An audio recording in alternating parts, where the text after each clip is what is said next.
heavenly joy, పరలోకానందం.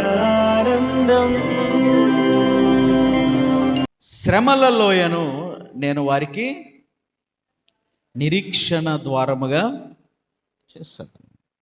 ఆకోరు లోయ అనగా శ్రమల. ఆ లోయలో ఉన్నప్పుడు ఏం చేయాలి? ఆ లోయలో ఉన్నప్పుడు యెహోషువ ఏం చేశాడు? ఏం జరిగింది ఆ లోయలో?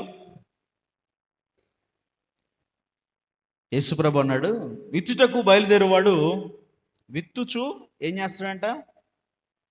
పోవుచున్నాడు. కొన్ని ఎక్కడ పడ్డాయంట? రాతి నేల మీద కొన్ని పడ్డాయి. మట్టిలో పడినవి వదిలేండి, కొన్ని ముళ్ళ పొదల్లో పడ్డాయట. రాతి నేల మీద పడినవి మొలవల, ముళ్ళ పొదల్లో పడినవి ఏమైనాయి? అప్పటికప్పుడు మొలిచిని, కానీ వేరు లేనందున పైన ముళ్ళుతో కప్పబడినందున అది పైకి ఎదగగానే ఆ ముళ్ళు కూర్చుని, దేవుడు చెప్పాడు, ఐహిక విచారము కలిగిన వారు, రాతి హృదయాలు కలిగిన వారి మీద ఎంత వాక్యం పోసినాట, అపవాది వచ్చి దానిని చేపలాగా చుట్టుకుని వెళ్ళిపోతాడట. అలాగుంది మీ పరిస్థితి. నేను విత్తువాడిని ఇక్కడ ఏం చేస్తున్నాను? ప్రతి వారం వాక్యమైన విత్తనాలు జల్లుతున్నాను. మీలో కొందరు హృదయాన్ని రాయి చేసుకున్న వాళ్ళు ఉంటారు. అంటే ఎక్కడ వరకే వాక్యం, ఎక్కడ వరకే కన్నీరు, ఇది దాటితే అయిపోయింది. ఇక ఆ వాక్యం గుండెల్లో ఉండదు. కొంతమందికి ఐహిక విచారాలు అనగా రేపేమైపోతుంది, ఏం జరిగిపోద్ది, నా జీవితం ఎటెళ్ళిపోతుంది, నా గమ్యం ఏంటి, రేపేమి జరుగునో మీకు తెలియదు గనక రేపటి దినమును గురించి మీరు అతిశయించొద్దు. ఏనాటి కీడు ఆనాటికి.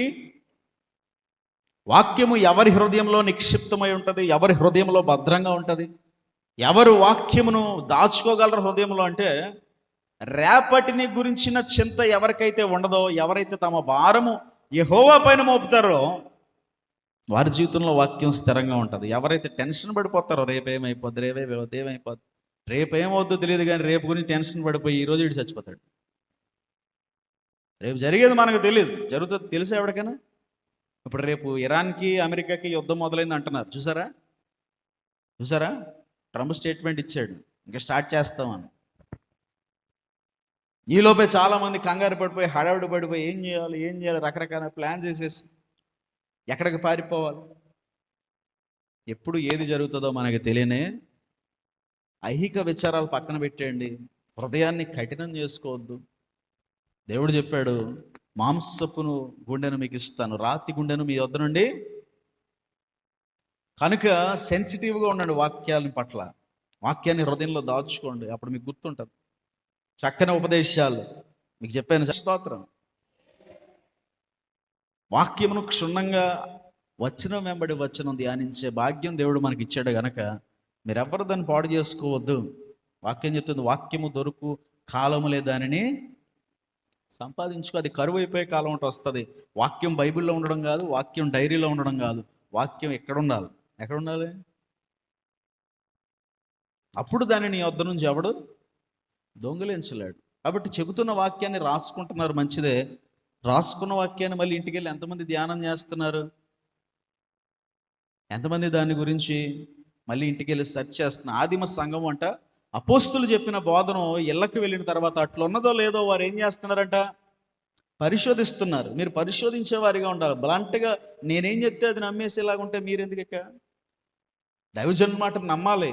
కానీ ఇక్కడ మీకు చెబుతున్న వచనాలన్నీ రెఫరెన్స్లతో సహా ఇస్తున్నాను కనుక ఇంటికి వెళ్ళిన తర్వాత ఒక్కసారి కనీసం వారంలో 3 సార్లు ఆ రెఫరెన్సెస్ అన్ని చూసి చదివి అక్కడ అలాగుందా లేదా చెక్ చేసి ఆ పోర్షన్ అంతా దేని గురించి అని చదివితే గొప్ప జ్ఞానం ప్రభు మీకు ఇస్తాడు. అలా కాకుండా ప్రసంగం వినేసి వెళ్ళిపోతే ఉపయోగం ఏముంది? అరుగు విషయాల్ని జ్ఞాపకం ఉంచండి. ఆకోరు అనగా శ్రమల లోయ. ఎందుకు వచ్చింది ఆ శ్రమ? ఎందుకు వచ్చింది చెప్పాలి. ఇవాళ కొత్త వారి పాలెంలో ఒకడు శపితమైన దానిని ఏం చేశాడు? దాచిపెట్టుకున్నాడు. ఏదైతే దేవుడు సంపూర్ణంగా నాశనం చేయమన్నాడో దాన్ని నాశనం చేయకుండా దాన్ని కాల్చివేయకుండా తనకు కావలసిన కొంత బంగారు కమ్మెలను తెచ్చి వాడు పాలెములో ఏం చేశాడు? దేవుడు నీ జీవితంలో ఏదైతే వదిలేయమన్నాడో, వాక్యము ద్వారాగా దేనైతే హెచ్చరించాడో వాటిని కొన్ని తెచ్చుకుని రహస్యంగా నీలో దాచుకుంటే నువ్వు ఆకోరు లోయలో ఉన్నవాడివి. అప్పుడు నువ్వేం చేయాలి? దాచిపెట్టి లోపల కప్పెట్టినది ఏదైతే ఉందో దాన్ని తీసి దేవుని ముందుకు తెస్తే ఆయన కాల్చేస్తాడు. ఆ లోయలో నుంచి బయటికి వచ్చే అవకాశం ఉంటుంది. దేవునికి మహిమ కలుగునగాక. కప్పెట్టిన వారందరూ స్తోత్రం చెప్పండి. హల్లెలూయా. Very good. అందుకే మరి ఆ శ్రమ అంతా ఏదో రహస్యంగా దాచుకుని కప్పెడితే ఎవరికి కనపడదు అనుకుంటే ప్రభు చోట శ్రమలు పడే అవకాశం ఉంటుంది. కనుక రెండవది ఏ లోయ? ఎలా అను లోయ.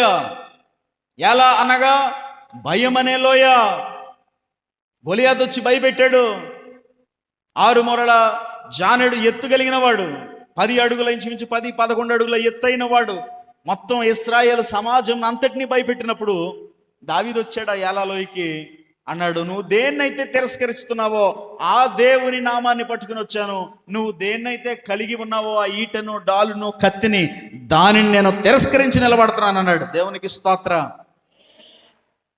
ఏ భయాలు నీ జీవితంలో ఉన్నా నువ్వు తిరస్కరించవలసినవి ఏంటో తెలుసుకుంటే, లోకము దేన్నైతే ఆశ్రయిస్తుందో, లోకము దేన్నైతే బలం అనుకుంటుందో, లోకము దేన్నైతే మాకున్న ఘనత అని భావిస్తుందో, దేవుని నామము కలిగి ఉన్నవాడివైనా నీవు దాన్ని తిరస్కరించి కేవలము దేవుని నామముతో అడుగులు వేస్తే ఎంత పెద్ద గొలియాతు వంటి శ్రమ అయినా నీ నుంచి పారిపోవలసిందే. దేవునికి మహిమ కలుగునుగాక. త్వరగా చెప్పండి. మూడవలో ఏంటి? రెఫాయిము లోయ. రెఫాయిము లోయ అనగా వ్యాలీ ఆఫ్ జైంట్స్, భయంకరమైన లోయ, భయంకరమైన లోయ. అంటే నీ దృష్టికి చాలా పెద్దగా కనిపిస్తున్న సమస్యలు దేవుని దృష్టికి అవి చాలా చిన్నవి గనక, ఒక్క గొలియాతుని చంపించిన దావీదు మీదకు రాజు అయిన తర్వాత అనేక మంది గొలియాతులు వచ్చేశారు. వీడిని చంపుదాం, వీడు ఎలాగ రాజు అవుతాడు. నీ ఎదుగుదల చూసి ఓరవలేని అసూయపడే వారు ఎవరైనా, ఎంత బలవంతులైనా నీ ముందుకు వచ్చి నిలబడి నిన్ను పాడు చేద్దాం అనుకున్నప్పుడు నీ బలము ఉపయోగించుట కాదు, కానీ నువ్వేం చేయాలి? చెప్పాను. ఏం చేయాలి?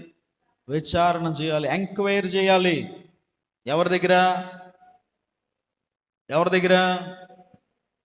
దావీదు దేవుని దగ్గర ఎంక్వైరీ చేసినప్పుడు దేవుడు అన్నాడు, నువ్వు ముందు నుంచి పోవద్దు, వెనక్కి తిరిగి వెళ్ళి అక్కడ కొన్ని చెట్లు ఉన్నాయి కదా, ఆ చెట్ల మీద పడి వెళ్ళు. దేవునికి స్తోత్రం.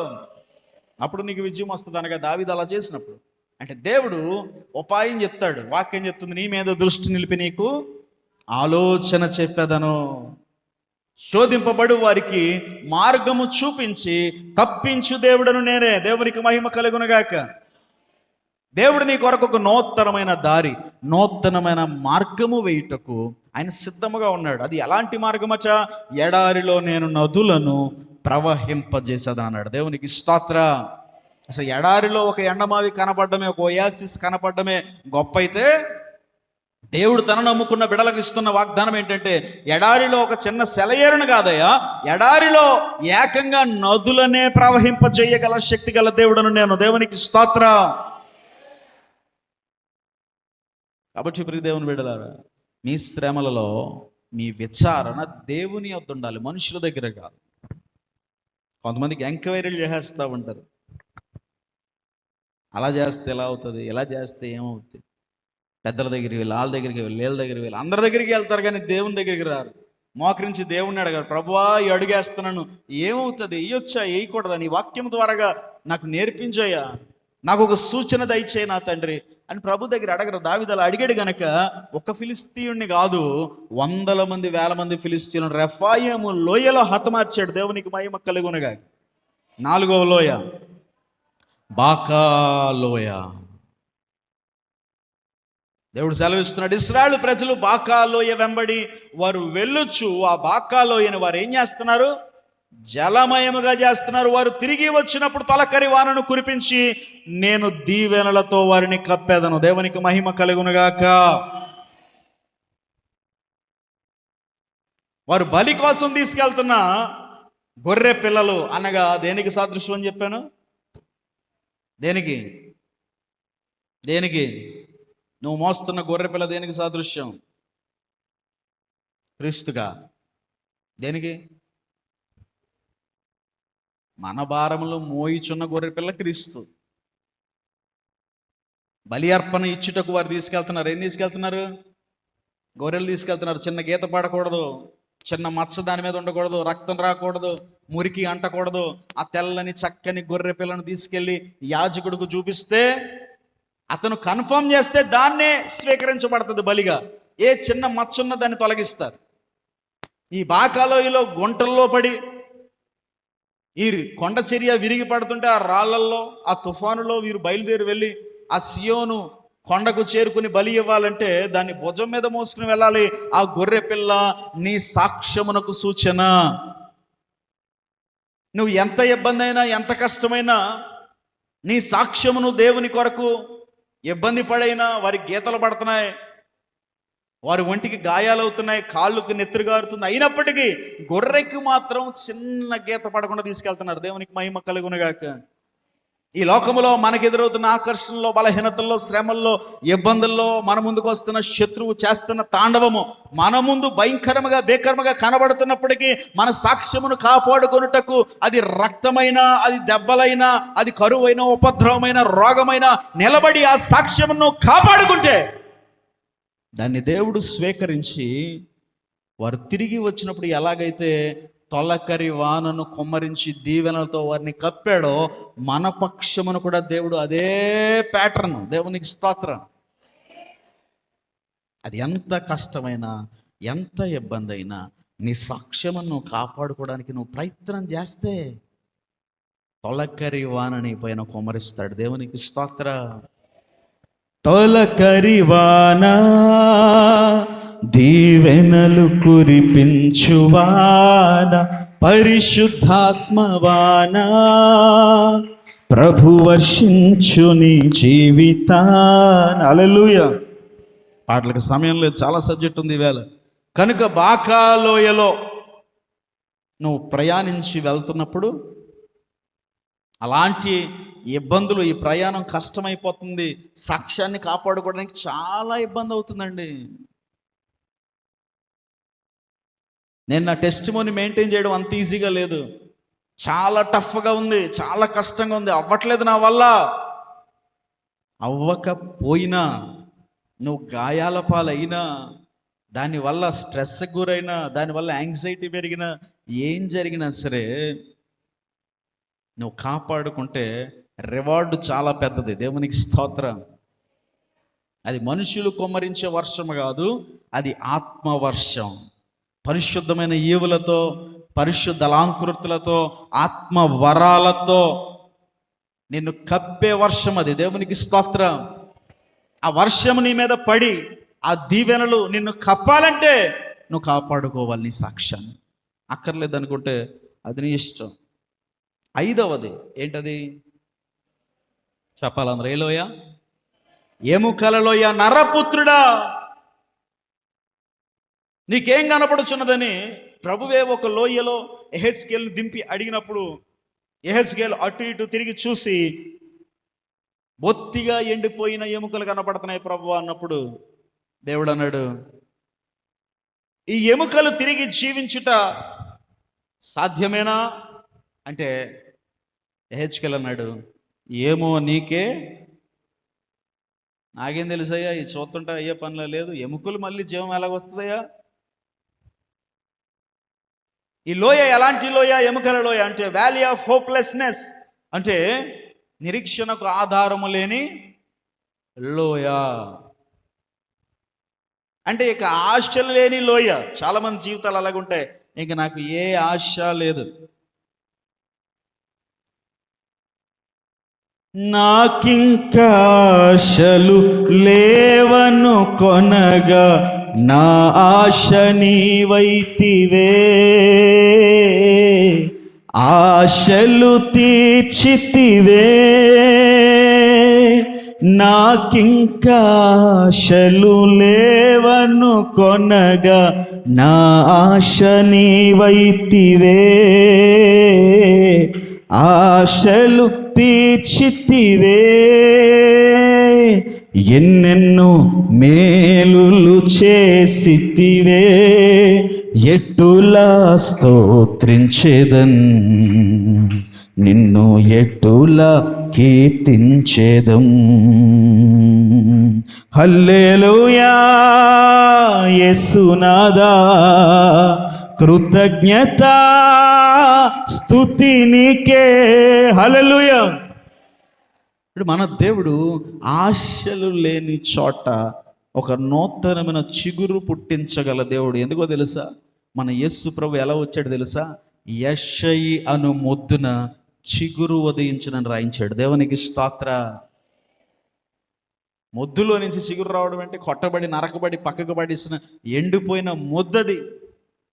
ఆ మొద్దులో నుంచి ఇశ్రాయేలు ప్రజలను, సర్వమానవాళిని, పాపాన్ని క్షమించగలిగిన, ప్రాయశ్చిత్తము చేయగలిగిన దేవుడైన, దైవ కుమారుడైన యేసుక్రీస్తు ప్రభు చిగురుగా ఉదయించాడు ఈ లోకములో. మన దేవుడు ఎప్పుడు కూడా ఏమీ లేని చోట ఒక నూతనమైన చిగురుని ఆయన లేవనెత్తుటకు ఇష్టపడుతున్న దేవుడు. అందుకే అంటున్నాడు, ఇదిగో చూడుము, నేను ఒక నూతన క్రియ చేయుచున్నాను, అది ఇప్పుడే మొలిచెను, నీవు దానిని ఆలోచించవా అంటున్నాడు. దేవునికి మహిమ కలుగునుగాక.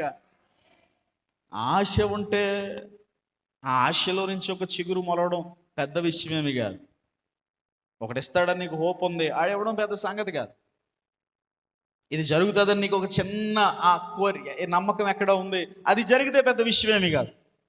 అసలు ఆశలేవి లేనప్పుడు, అసలు అందరూ చేతులు ఎత్తేసినప్పుడు, డాక్టర్లు కూడా వీడు బతకడని చెప్పినప్పుడు, ఇంకా వీడి వల్ల ఇది కాదని చెప్పినప్పుడు, అప్పుడు జరుగుతుంది చూసావా కార్యం. అందులో దేవుని శక్తి కనబడుతుంది. దేవునికి మహిమ కలుగునుగాక. మార్తన్నదే, ప్రభువా చాలా ఆలస్యం అయిపోయావు నా తండ్రి, చాలా ఆలస్యంగా వచ్చావు, నీకు ముందే కవర్ పెట్టాం కదా, ఎక్కడెక్కడ తిరిగి వస్తున్నావు. ఇప్పుడు ఆడికి మొత్తం గుడ్డలు చుట్టేసి లోపల పెట్టేసి మొత్తం సమాధికి రాయేస్తాం ప్రభా. ఎలా ప్రభా, అని ఎవడ తీసుకురాగలడు ప్రభా అంటే, మీరు ఎవడ తీసుకురావాల్సిన అవసరం లేదు, లాజరు బయటికి రానాడు అంతే. దేవునికి స్తోత్రం. అడిగాడే లేచి మొత్తం గుడలంతా ఇప్పుకొని సంతోషంగా నవ్వుతూ, hello how are you my dear sisters అంటున్నాడు. దేవునికి స్తోత్రం. దేవుని మాటలో ఉన్న శక్తి ఎలాంటిది? ఆశలేవి లేనప్పుడు ఆయన ఒక్క మాట నీ కోసం పలికితే వాక్యం సెలవిస్తుంది, యెహోవా నోట నుంచి మాట బయటికి వెడలిన ఎడలాది ఒత్తగా తిరిగి వెళ్ళదట. దేవునికి స్తోత్రం. నీ పక్షమున ఒక వాగ్దానము దేవుడు చేస్తే నెరవేరకుండా నువ్వు చచ్చే అవకాశం లేదు. దేవునికి మహిమ కలుగునుగాక. దావీదు భయపడిపోయాడు, ప్రభువా అడుగు మాత్రమే మరణంకి నాకు అడ్డు ఉన్నది, ఇదిగో నా ప్రాణము సమాధిలోనికి దిగినంతగా అనిపిస్తుంది, నా ఎముకలు నీవు కలగజేయు భయము చేత క్షీణించుకున్నవి, నా పడక అనుదినము కన్నీటితో తడిసిపోవచ్చున్నది, ఇదిగో పిరికి వాడి వలె ఆకీషు రాజ్యంలో పిచ్చి గీతలు గీసుకుంటూ తిరుగుతున్నానయ్యా, ఇదిగో నువ్వు అభిషేకించానని చెప్పావు, సమూయేలు వచ్చి నా తలపైన కొమ్ము తీసి ఒలివ తైలము రాసి నన్ను అభిషేకించాడు కదా, ఇదిగో నా ప్రాణం పోయే స్థితిలో ఉన్నానయ్యా. భయపడి దేశదిమ్మరగా తిరిగాడు దావీదు. రాజయ్యి నీ సింహాసనం మీద కూర్చుని పరిపాలించే వరకు కూడా నీ ప్రాణం పోనే పోదు. ఎందుకంటే వాగ్దానం చేసిన వాడు మనిషి కాదు, వాగ్దానం చేసిన వాడు సర్వశక్తి మంత్రులైన దేవుడు. మాట ఇచ్చి మరుచుటకు ఆయన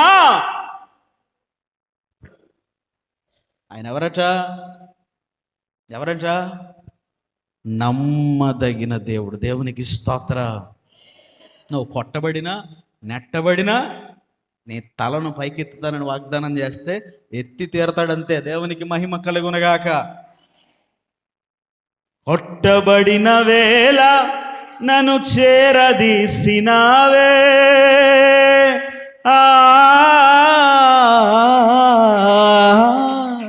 కొట్టబడిన వేళ నన్ను లేవనెత్తినావే, కోపించిన కరుణ చూపేది నీవే, కోపించిన కరుణ చూపేది నీవే. పాడదామా?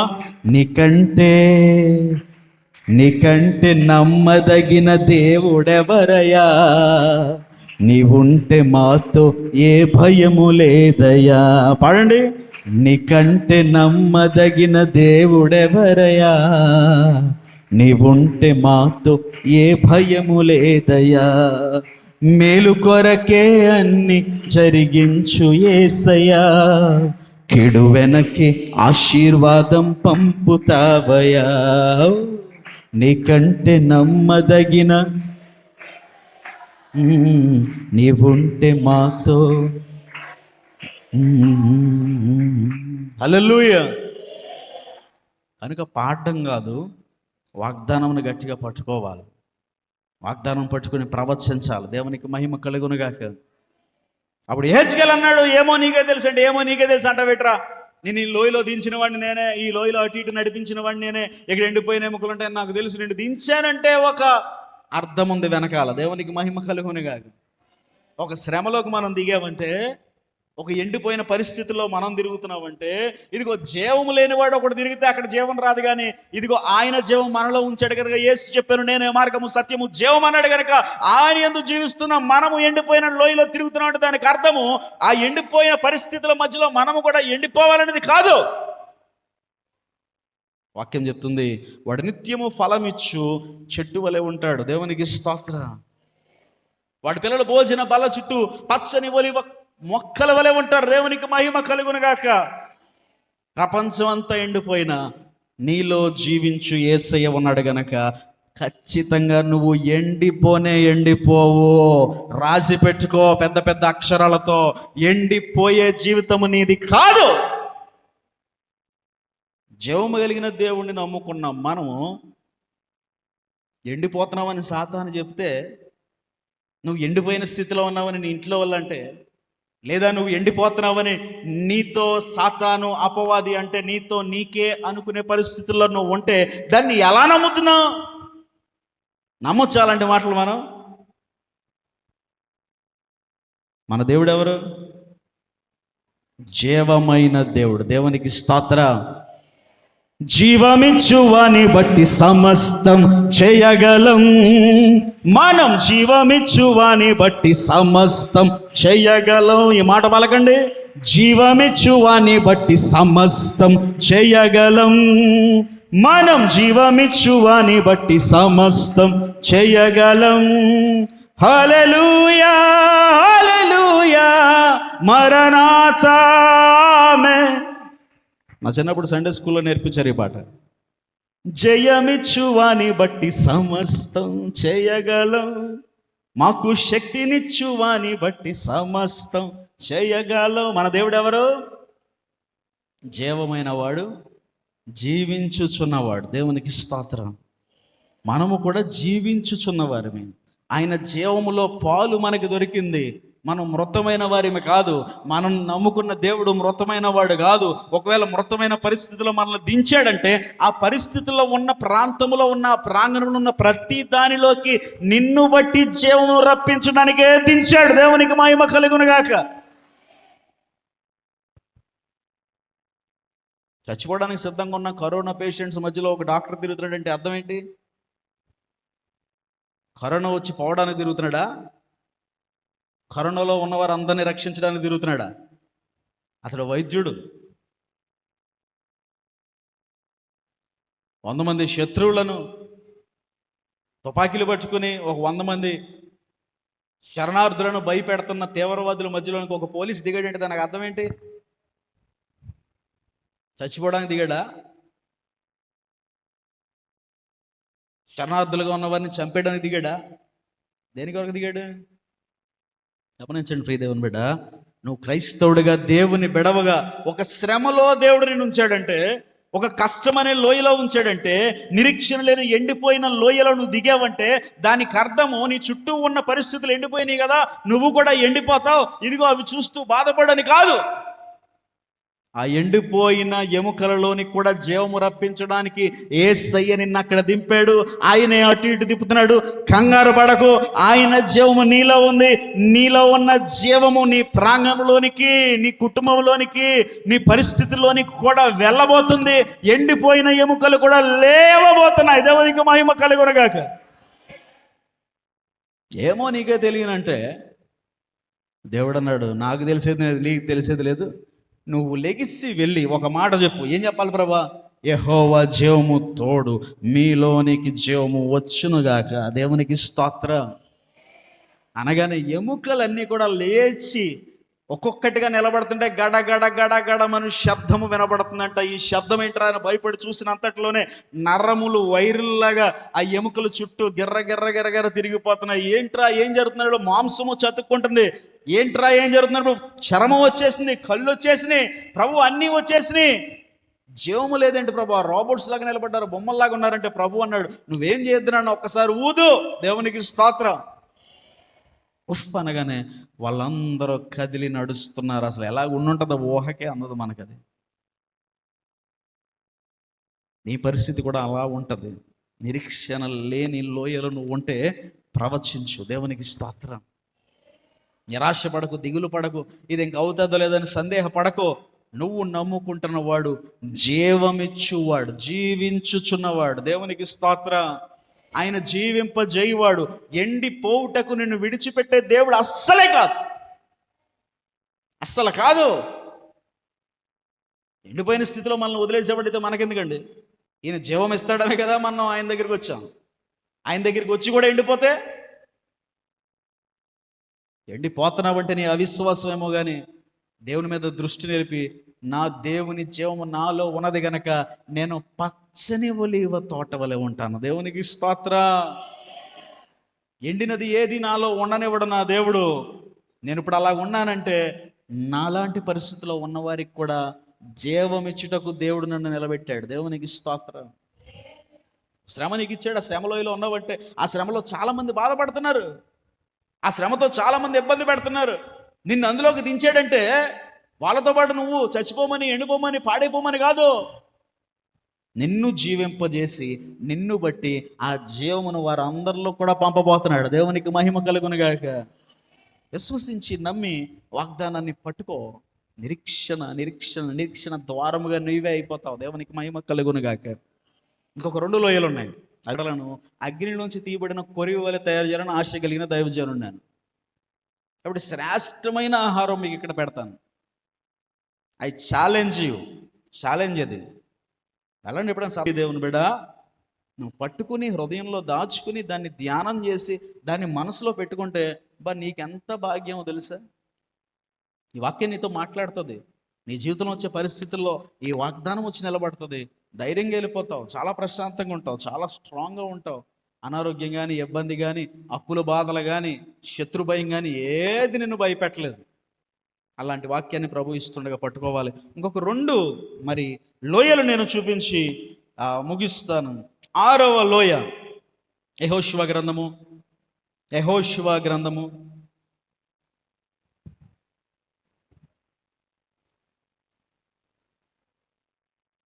10వ అధ్యాయము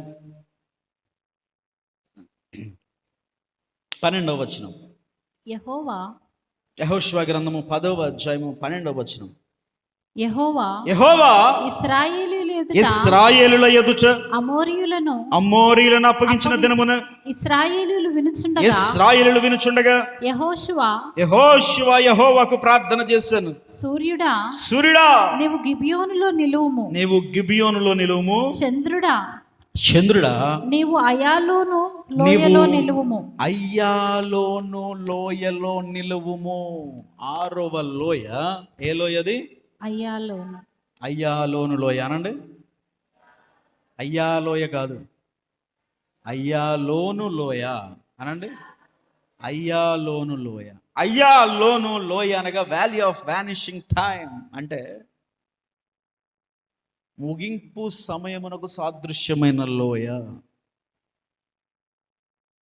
యెహోషువ పోరాడుతున్నాడు, యుద్ధం చేస్తున్నాడు శత్రువులతో, వీరోచితంగా పోరాడుతున్నాడు. శత్రువులు కూడా ఆ రీతిగానే పోరాడుతున్నాడు. దేవుడు జయమిస్తున్నారు, వీరి చేతిలో శత్రువులు హతమారుతున్నారు. ఇదిగో ఆ రోజు యుద్ధాన్ని ముగించడానికి కొంతమంది శత్రువులు బ్యాలెన్స్ ఉండిపోయారు. ఈలోపు జరిగింది ఏంటయ్యా అని అంటే, సూర్యుడు అస్తమిస్తున్నాడు. యుద్ధ నీతి ఒకటి ఉంది. అదేంటనంటే, అది ఏ దేశంలో అయినా ఆ యుద్ధ నీతే. అదేంటనంటే, సూర్యుడు అస్తమించిన తర్వాత ఇక యుద్ధం చేయకూడదు ఎవరైనా సరే. తెలుసా మీకు?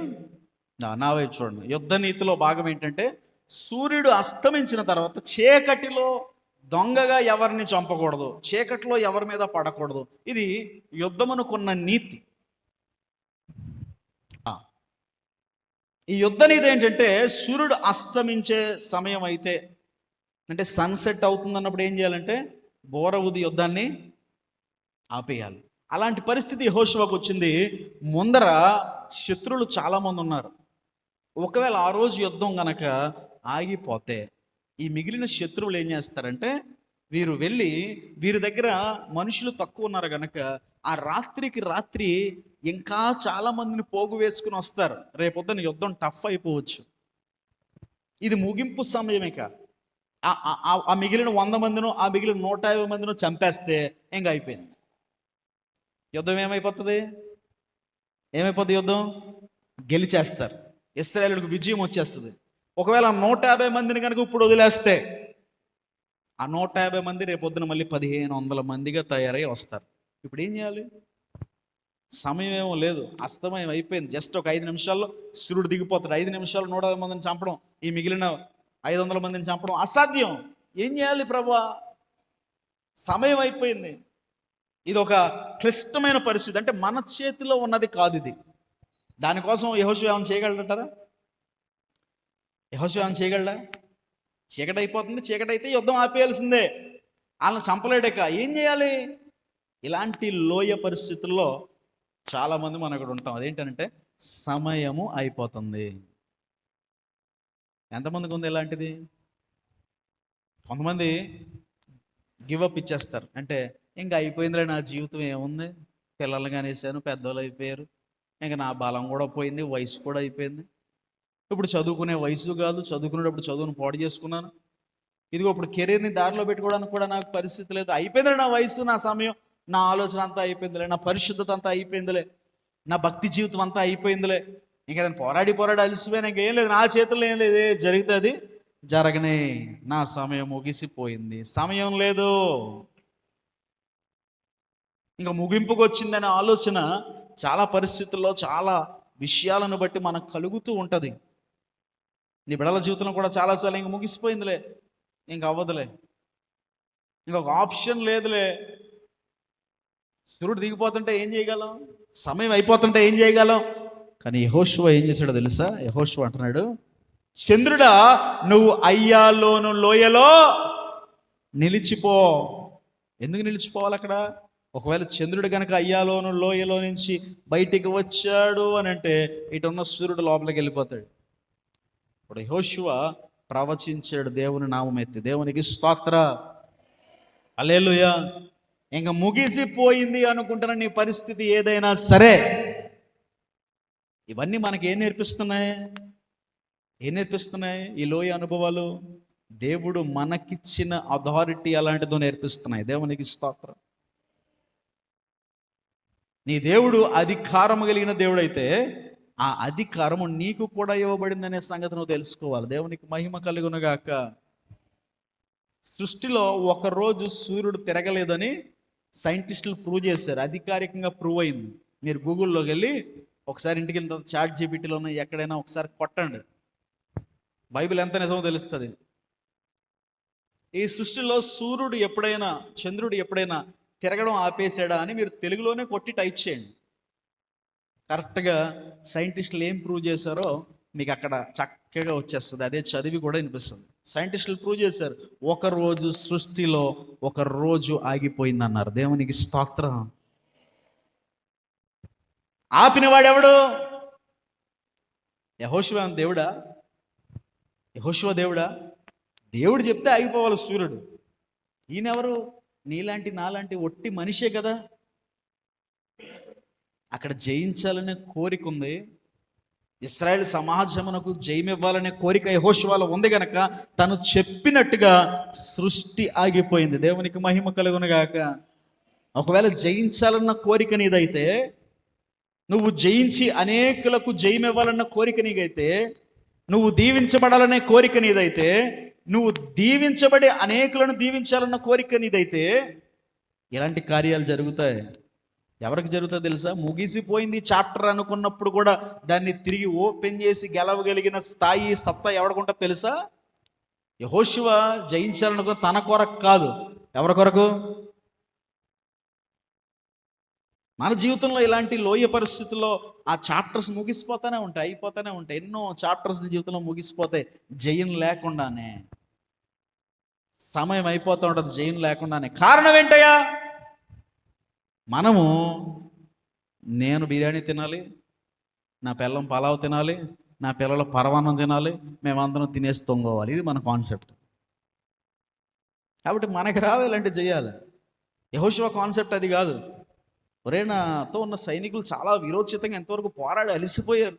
ఈ సమయంలో గనక మిగిలిన వారిని కూడా చంపకపోతే నా ప్రజలకు జయం ఉండదు, వాళ్ళు మళ్ళీ చాలామంది వస్తారు, నా బిడ్డలు అలసిపోతారని వారి గురించి ఆలోచిస్తున్నాడు. దేవునికి స్తోత్రం. ఎవడైతే సమాజం గురించి ఆలోచిస్తాడో, నేను నా బిడ్డలు తినేసి తొంగవాళ్ళు కాకుండా మా చుట్టుపక్కల ఉన్న వారందరికీ పెట్టాలి, లేని వారి కడుపు నింపాలి, నలుగురిని ఆదరించాలి, నలుగురు జీవితాల్లో సంతోషం నింపాలి, నలుగురికి క్రీస్తుని తెలియజేయాలి, నలుగురిని సెలవు చెంతకు నడిపించాలి, నలుగురిని లేవనెత్తాలి, నలుగురిని బాగుపరచాలన్న కోరిక నీదైతే నువ్వు ఆజ్ఞాపిస్తే సృష్టి కూడా లోబడుతుంది. దేవునికి స్తోత్రం. ఇంకా ముగిసిపోయింది, ఇంక లేదు, ఇక నాకు అవకాశం లేదని నువ్వు అనుకుంటే అక్కడ కూడా దేవుడు నీకు అధికారం ఇచ్చాడని నమ్ము. దేవునికి స్తోత్రం. సమయం లేదిక.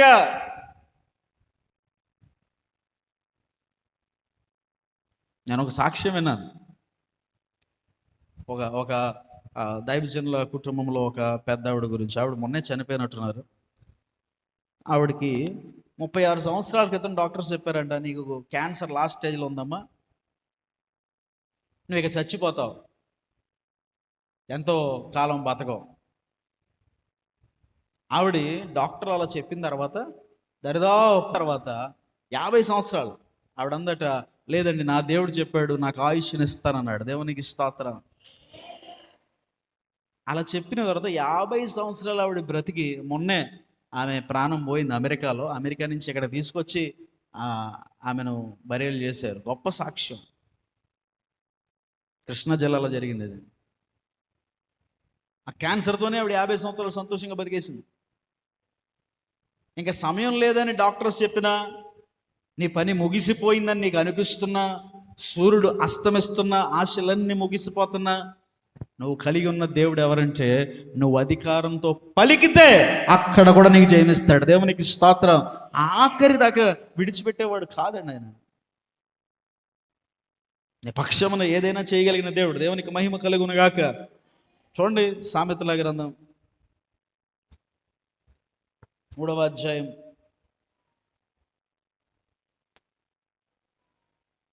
'నా ఆజ్ఞలను హృదయపూర్వకముగా గైకొనుము, అవి దీర్ఘాయువును సుఖజీవముతో గడుచు సంవత్సరములను శాంతిని కలగజేయను. దేవునికి మహిమ కలుగును గాక.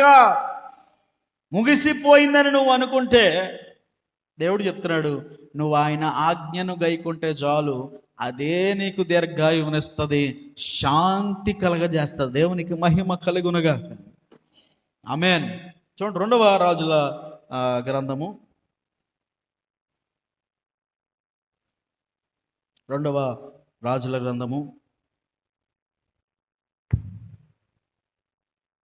20వ అధ్యాయము 5వ వచనం. నీవు తిరిగి నా ప్రజలకు అధిపతి అయిన హిజ్కియా యొద్దకు పోయి అతనితో ఇట్లనుము, నీ పితరుడైన దావీదునకు దేవుడగు యెహోవా నీకు సెలవిచ్చినదేమనగా నీవు కన్నీళ్లు విడుచుట చూచితిని, నీ ప్రార్థన నేను అంగీకరించి ఉన్నాను, నేను నిన్ను బాగు చేసేదను.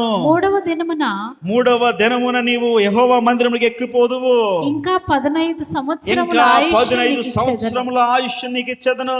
మరియు నా నిమిత్తము నా సేవకుడైన దావీదు నిమిత్తము ఈ పట్టణము నేను కాపాడి నిన్ను ఈ పట్టణమును అశ్షూరు రాజు చేతులను పడకుండా నేను విడిపించేదను. దేవునికి మహిమ కలుగును గాక. ఆమేన్. ఒక మరణకరమైన రోగం వచ్చింది హిజ్కియాకి. బెడ్ మీద పడిపోయి ఉన్నాడు. ఎవరు వచ్చి ట్రీట్మెంట్ చేస్తున్నా పని అవ్వట్లేదు. ఎన్ని మందులు ఇస్తున్నా లేవలేకపోతున్నాడు. అది ఏ రోగమో తెలియట్లేదు. ఇంతలో ప్రవక్త వచ్చి అన్నాడు, హిజ్కియా, నువ్వు ఇక వైద్యాలు మానేయ్యా, నీకు మరణకరమైన రోగమును పంపించిన వాడు దేవుడే, నీ సమయము ముగిసిపోయిందని చెప్పాడు. ఎవరు చెప్పారు? ఎవరు చెప్పారు? సాక్షాత్ దేవుడే చెప్పాడు. దేవుడే ప్రాప్తో చెప్పించాడు. యువర్ టైమ్ ఈజ్ అప్ అన్నాడు. అంతే. ఎవరు చెప్పాడు ఇది? చెప్పినోడు ఎవడు? మనిషి కాదు. ఎవరు? దేవుడే ఒకటి దగ్గరికి వచ్చి, అబ్బాయి ఇంక అయిపోయింది మా పరిస్థితి వచ్చాయి అంటే ఆపగలిగాడు ఎవడు? వాక్యం చెప్తుంది, నరులారా రండని ఆయన పిలుచున్నాడు. దేవునికి స్తోత్రం. ఆయనే చెప్పాడు, హిజ్కియా your time is up, pack your bags అన్నాడు. దేవుడే. ఏం చేయాలి? హిజ్కియా గుర్తొచ్చింది, అరే నా రాజ్యంలో చక్క పెట్టవలసిన పనులు ఉన్నాయి. ఇదిగో అష్షూరు రాజు సిద్ధంగా ఉన్నాడు నా రాజ్యాన్ని ఆక్రమించడానికి. నేను చచ్చిపోతే నా రాజ్యాన్ని ఆడి చేతిలో నుంచి కాపాడడం అసాధ్యం. నా వైపు చూడండి. ఇంటికి వెళ్తారు, చదవండి. ఇంట్లో చదవరు బైబిల్. ఎక్కడ రెఫరెన్స్ చెప్తే దాని తవ్వేస్తున్నారు. మనం ఎక్కడేం చేయకూడదు అవి చేస్తాం, ఎక్కడేం చేయాలో అవి చెయ్యం. అదే మన దౌర్భాగ్యం. వాక్యం వినాల్సిన చోట ఇలా రెఫరెన్స్ తీయమన్నప్పుడు మాత్రం తీరు. వాక్యం చెప్పేవాడు మాత్రం మొత్తం ఏం చేస్తారు? డిక్షనరీ అంతా. ప్రియ దేవుని బిడ్డలారా, జాగ్రత్తగా వినండి. ఇప్పుడు ఇతను చచ్చిపోతే అష్షూరు రాజు చేతిలో నుంచి ఇతను విడిపించేవాడు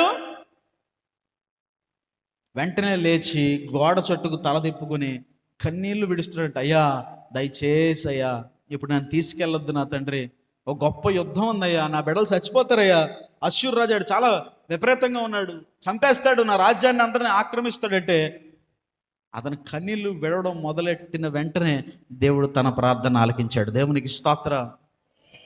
వార్త చెప్పిన ప్రవక్త ఇంకా సగం మందిరం, రాజమందిరం సగం దాటక ముందే మళ్ళీ ప్రవక్తతో మాట్లాడుతున్నాడు. ప్రవక్త, నువ్వు తిరిగి వెళ్ళి హిజ్కియాతో చెప్పు, తన ప్రార్థన వినబడింది, 15 సంవత్సరాల ఆయుష్ నేను పెంచుతున్నాను. దేవునికి స్తోత్ర.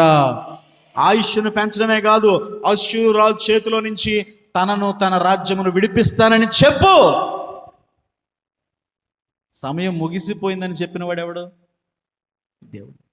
అయినా కన్నీరు విడిచి పశ్చాత్తాపడి, అయినా కన్నీరు విడిచి రీజన్ చెప్పగానే దేవుడే మళ్ళీ తన డెసిషన్ని వెనక్కి తీసుకున్నాడు. దేవునికి మహిమ కలుగును గాక. మనకేమర్థమవుతుంది దీనివల్ల? ఒకవేళ దేవుడే ఇంక వీడి వల్ల అవ్వదు అని అనుకుని నీ సమయాన్ని ముగిచ్చేద్దాం అనుకున్నా, ఆ పరిస్థితుల్లో కూడా ఒక చిన్న ఆశ నీకు కలిగి దేవుని వైపు చూసి వద్దు ప్రభు అని ఏడ్చావంటే ఆగిపోతాడు ఆయన. దేవునికి స్తోత్రం. సమయాన్ని, ఆయుష్ని పొడిగించేస్తాడు, అవకాశాలను పెంచుతాడు, కృప వెంబడి కృపతో నిన్ను అలంకరిస్తాడు. ఎలాంటి దేవుణ్ణి మనం కలిగి ఉన్నామంటే దావీదు అన్నమాట అక్షర సత్యం. ఆయన కోపము నిమిషం మాత్రము, ఆయన కృప శాశ్వత కాలము. దేవునికి స్తోత్రం. తను కలిగి ఉండవలసిన నమ్మకం ఏంటి, నువ్వు చేయవలసిన కార్యం ఏంటనంటే, అది ఎంత నీచమైన కార్యములో ఇంక నువ్వు అక్కడ దాకా వెళ్ళిపోయినా సరే, దేవుడే ఇంక నిన్ను విడిచిపెట్టినట్టుగా నీకు అనిపించినా సరే, సంసోన్నట యెహోవా ఎడబాసాడు. ఏం చేశాడు? యెహోవా ఎడబాసిన సంగతి సంసోనికి. అలాంటి సంసోను కూడా ఆ దాగోనుడిలో ఈ ఒక్కమారు నన్ను జ్ఞాపకం చేసుకో అనగానే శక్తిని కుమ్మరించిన దేవుడు. దేవునికి స్తోత్రం. దేవుడే చెప్పాడు యోనాకి, నినివే పట్టణపు ప్రజల యొక్క పాపము నా దృష్టికి చాలా నీచముగా కనపడుచున్నది కనుక నువ్వు వెళ్ళి వారికి బయలుపరచు.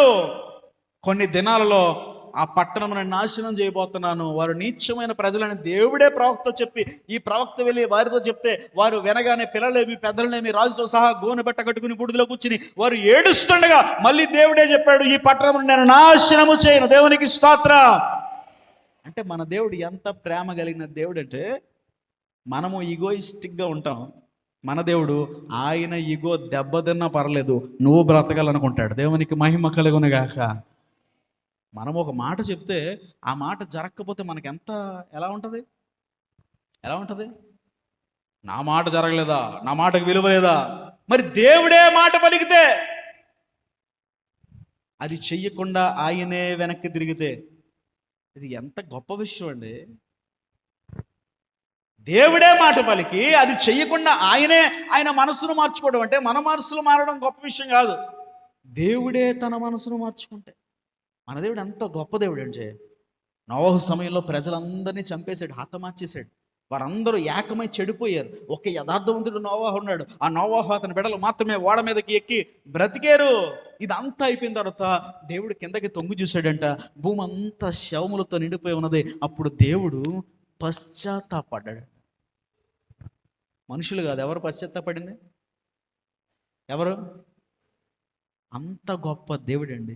ఏ మాత్రం ఈ గోలేని దేవుడు అండి ఆయన. దేవునికి స్తోత్రం. ఏ మాత్రం నేను అనే అహంభావం లేని దేవుడు అండి ఆయన. ఒక మట్టివాడిగా ఆయన దృష్టికి పురుగు లాంటి నిన్ను, మెడత లాంటి నిన్ను, దావీదు అన్నాడు, నేను మెడత వంటి వాడిని, మిల్లిని కంటికి కూడా కనబడిన ఒక సూక్ష్మ జీవి వంటి నిన్ను, నీ మనోభావాలని, నీ మనస్సును, నీ ఆనందాన్ని, నీ సంతోషాన్ని కూడా లెక్కించే దేవుడు ఆయన. లెక్క చేసే దేవుడు. నువ్వు ఆనందంగా ఉంటే చూసి మురిసిపోయే దేవాది దేవుడు మనం కలిగి ఉన్నాం. దేవునికి స్తోత్రం. అబ్బా, ఎంత ప్రివిలేజ్ మనకి. ఒక చేమ వెళ్తుంది, దాని ఆహారం పట్టుకుని వెళ్తుంది, నీ కళ్ళ ముందు కనపడింది, నువ్వేం చేస్తావు? ఏం చేస్తావు? నేనైతే పుట్టుకమని చంపేస్తాను. ఎందుకు? అది నన్ను కొడతాదేమో. అవునాగా? దాని మనోభావాలతో మనకేమైనా పని ఉంటుందా? పాపం అది ఎక్కడికి వెళ్తుందో, దాని ఆరోగ్యం ఎలా ఉందో, వాళ్ళ ఫ్రెండ్స్ ఎక్కడ ఉన్నారో, నోట్లో చిన్న రొట్టె ముక్క అట్టుకెళ్తుంది, ఎవరికి పెట్టాలనుకుంటుందో, అది తీసుకెళ్తాను, రొట్టె ముక్క తినకుండా చచ్చిపోయేవారు ఎంతమంది ఉన్నారు, వాళ్ళు ఎంత కరులు అని ఎవడైనా ఆలోచిస్తాడా? దేవుని దృష్టికి మనము కూడా చీమల కంటే చిన్నవారు. ఇది గుర్తుపెట్టుకోవాలి మీరు. ఈ విశ్వం ఎంత పెద్దది. మనకున్న 9 గ్రహాలలో భూమి ఒక రవ్వ అయితే, మన కూటమంతా కూడా, మన గ్రహ కూటమంతా కూడా గ్యాలక్సీ, మిల్కీవే గ్యాలక్సీలో ఉంది. పాల పొంత అంటారు, తెలుసు కదా మీకు? ఈ పాల పొంతల లాంటి పాల పొంతలు చాలా ఉన్నాయి. వాటన్నిటినీ కలిపి యూనివర్స్ అంటారు. ఈ యూనివర్స్ లాంటి చాలా ఉన్నాయి. వాటన్నిటినీ కలిపి ఏమంటారు? మల్టీవర్స్ అన్నారు. ఈ మల్టీవర్స్ లాంటి చాలా ఉన్నాయి. దాన్ని ప్యారలల్ యూనివర్స్ అన్నారు. ఎన్నిట్లో భూమి ఎంత, నువ్వెంత, నేనంత, బైనపల్లిలో కూర్చున్న నువ్వెంత, నేనంత. మన దేవుడు ఎంత గొప్ప దేవుడు అంటే, అలాంటి నిన్ను నన్ను కూడా పట్టించుకుని ఆకాశ మహా ఆకాశాలు దాటి మనకు కనబడుతున్న నక్షత్ర మండలమునకు చాలా వందల వేల లక్షల కిలోమీటర్ల ఆవలి ఉన్న పరలోకమందు నివసించు సత్య దేవుడైన యేసుక్రీస్తు ప్రభువు వారు భూమి మీద నీలాంటి నాలాంటి రూపము ధరించి నరమాతృనిగా ఈ భూమి మీదకి వచ్చి రక్షణ తెచ్చి నీకు సంతోషం ఇచ్చుటకు, నీకు స్వరూపం ఇచ్చుటకు ఆయన మాంసపు ముర్దగా వేలాడిన ప్రేమమయుడైన దేవునికి స్తోత్రం. అంతటి గొప్ప దేవుని మనస్సును తెలుసుకోవాలి. దేవునికి స్తోత్రం. ఆ మనసు ఎలాంటి మనసో తెలుసా? నువ్వు ఏడిస్తే కరిగిపోయే మనసు. ఒకవేళ నీ పిల్లోడు ఏడితే నువ్వు కరగకపోవచ్చు, ఏడవకపోవచ్చు, కానీ తాళ్ళలాగా దొనపూతలా ఎదిగిన నువ్వు ఏడ్చావనుకో పక్కెళ్ళి, నీ దేవుడు కరిగిపోతాడు. అది నీ దేవుని మనస్సు, అది నీ ప్రాణప్రియుని మనస్సు. అది ఏదైనా తట్టుకోగలడు, కానీ మనం ఏడ్చామా ఆయన కరిగిపోతాడు. దేవునికి మహిమ కలుగునుగాక. నా కన్నుల నీరే లేకుంటే యేసయ్యా నీ ఓదార్పే లేదు కదా. నా కన్నుల నీరే లేకుంటే యేసయ్యా నీ ఆదరణే లేదు కదా. నా బ్రతుకునకు కలతలే లేకుంటే, నా బ్రతుకునకు కలతలే లేకుంటే యేసయ్యా నీ ఆదరణే లేదు కదా. హల్లెలూయా. కనుక నువ్వు ఎలాంటి పరిస్థితుల్లో ఉన్నా గుర్తుపెట్టుకో, నువ్వు కన్నీరు విడిచి ప్రార్థన చేస్తే ఆ లోయ అనుభవాలను నిరీక్షణ ద్వారంగా చేస్తాడు. దేవునికి మహిమ కలుగునుగాక. ఇంకా ముగిసిపోయింది వదిలేద్దాం అనుకుని అలాంటి పరిస్థితులు నీకు కనిపిస్తున్నా సరే అక్కడ కూడా విశ్వాసమును ఉపయోగించు. దేవునికి స్తోత్ర. దేవుడిచ్చిన అధికారమును ఉపయోగించు. శాసించాడు యెహోషువ, సూర్యుడా నువ్వు గిబియోనులో నిలిచిపో, చంద్రుడా నువ్వు అయ్యాలోనులో లోయలో నిలిచిపోయినాయి. చంపేదాకా అవి ఆగిపోయినాయి. చంపేశాడు మొత్తం అందరినీ. జయం వచ్చిన తర్వాత మళ్ళీ అవి కదులుతున్నాయి. దేవునికి స్తోత్ర. నువ్వు కూడా అలా శాసించగలగాలి. ఎప్పుడు తెలుసా? సర్వ మానవాళి యొక్క రక్షణ కొరకు, లోకంలో ఉన్న వారి శాంతి కొరకు నువ్వు బ్రతకాలి అన్న ఆశ నీలో ఉంటే, ఈ కార్యము జరగాలన్న కోరిక నీకుంటే, నా గురించి కాదు ప్రభువా, ఇదిగో వీళ్ళందరి మంచి కోసం దీన్ని చెయ్యాలి నా జీవితంలో లేవని అడిగి చూడు, చేస్తాడు. అది ఎంత పెద్ద కార్యమైనా చేస్తాడు. ఎలాంటి కార్యమైనా చేస్తాడు. అన్న వెళ్ళింది మందిరానికి, ప్రభువా చాలా కాలం అయిపోయిందయ్యా, నాకు బిడ్డలు లేరయ్యా, నాకు బిడ్డని ప్రభువా, నేను నన్ను బాగా చదివించి ఇంజనీర్ చేసి అటు బాగా డబ్బులు సంపాదిస్తే ఆ డబ్బుతో ఇల్లు కట్టుకుని ఆ ఇంట్లో నేను ఒళ్ళారా నగలేసుకుని వడ్డానం పెట్టుకుని చక్కని వంకిలు తిప్పుకొని చౌలీలు పెట్టుకొని మటన్ కూర తింటా సంతోషంగా నేను స్తుతిస్తాను ప్రభువా అనలేదు. అన్నా మందిరానికి వెళ్ళింది, ప్రభువా నాకు మగబిడ్డను దయచేయి, పాలు విడుచు సమయానికి వాడిని తీసుకొచ్చి నీ దగ్గర వదిలేస్తాను ప్రవక్త, ఇంకా వాడు సేవకే అంకితం. దేవునికి స్తోత్రం. వెంటనే వచ్చింది వార్త, నువ్వు అనుకున్నది జరిగింది, వెళ్ళిపో అన్నాడు. దేవునికి స్తోత్రం. ఎలా జరుగుతాయి కార్యాలు? నీ మంచి కోసం, నీ మేలు కోసం, నీ కడుపు కోసం బ్రతకడం మానేసి సమాజం కోసం, రక్షణ కార్యాల కొరకు మీ గృహాల్లో జరిగే ప్రతి కార్యాలు, మీ జీవితంలో మీరు సంపాదించే ప్రతి రూపాయి, మీకు కలిగి ఉన్న ప్రతి ఆనందం పరలోక రాజ్య వ్యాప్తి కొరకు వాడితే మీరు చెప్పింది చెప్పినట్టుగా జరిగిపోతుంది. దేవునికి మహిమ కలుగునుగా.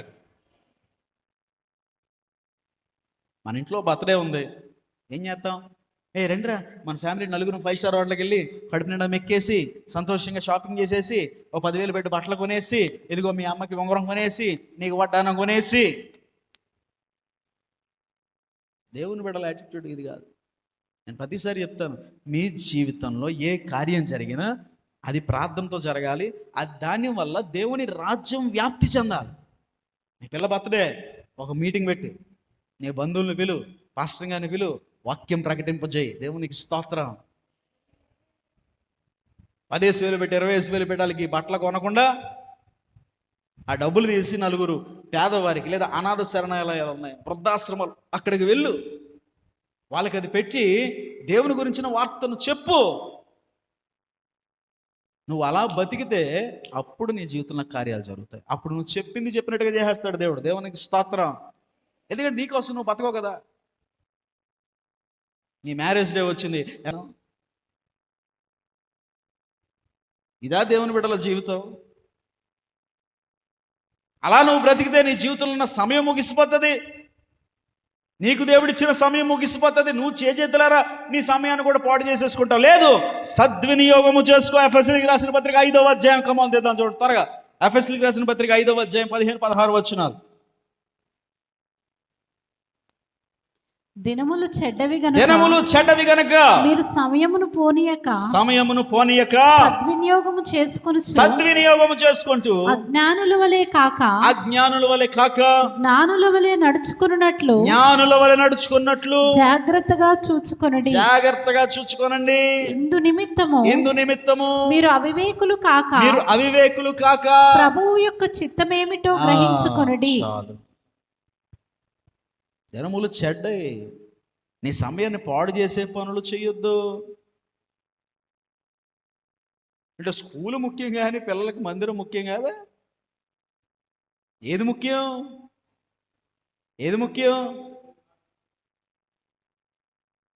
కఠినంగా మాడాలంటే చదువు లేనోడు చచ్చిపోతాడు, చదువు ఉన్నోడు చచ్చిపోతాడు, కానీ వాక్యం ఉన్నోడు చావడు. వాక్యం ఎలాగ బ్రతికి ఉన్నదో వాడు కూడా నిత్యం బ్రతుకుతున్నాడనే గ్రహింపు తల్లిదండ్రుల్లో కావాలిగా. ఏది ముఖ్యం మనకి? కెరియర్ అని పరిగెట్టి అసలు స్పిరిచువల్ కెరియర్ ఏంట్రా అనేది, నీకు ఏమైనా స్పిరిచువల్ కెరియర్ ఉందా అని ఎవడైనా అడిగితే ఇక్కడ మీలో మీరు చెప్పే సమాధానం ఏంటి? అసలు స్పిరిచువల్ కెరియర్ అనే మాట మనకు తెలియదు.